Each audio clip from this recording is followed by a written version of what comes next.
Joining us on the line is Gabe Kaminsky, investigative reporter for the Washington Examiner. He's also a current media fellow at the Foundation for Defense of Democracies. He has a brand new story out about DEI staffers at the University of Virginia who are basically ignoring the fact that a professor offered students extra credit to attend a rally that was effectively pro-Hamas. Gabe, thanks so much for joining the show. Appreciate it. Yeah, thank you very much for having me. So why don't we start from the beginning here? Who is the professor and what did this professor offer? In October of last year, a professor at the University of Virginia named Tessa Farmer, she offered students extra credit to attend a Students for Justice in Palestine rally. She messaged this to her course.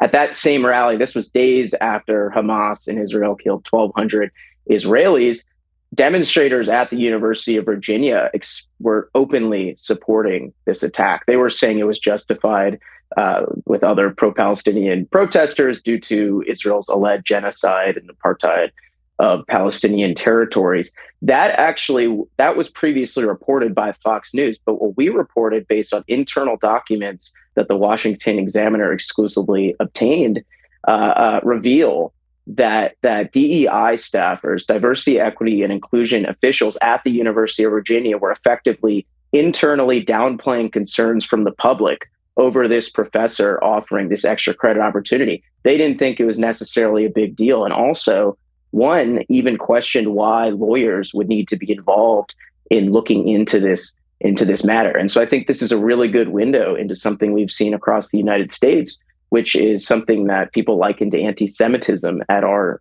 largest and most influential universities. So DEI obviously, theoretically, was supposed to encompass all minorities, but of course DEI actually means just certain minorities who rank higher on the intersectional hierarchy, which is why DEI, I mean, it would be bad anyway, but it's particularly ridiculous in regard to the double standard of who fits into the framework and who's not. DEI needs to be done away with totally. What are the sort of specific ways in which the DEI administrators were downplaying all of this particular incident?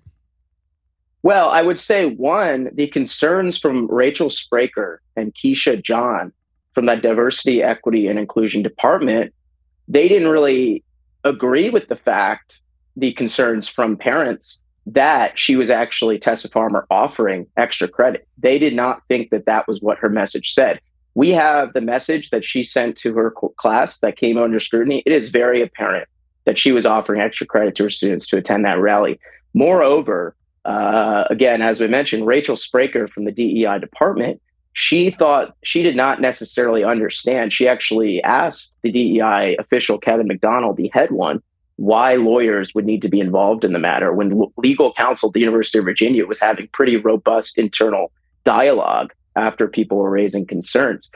So I think I would really say those are the most critical examples. And this comes at the backdrop of prior reporting last week from the federal spending watchdog Open the Books about how the University of Virginia spent $20 million in 2023 paying 235 DEI-related staffers. That's an expense that, of course, the taxpayers helped foot.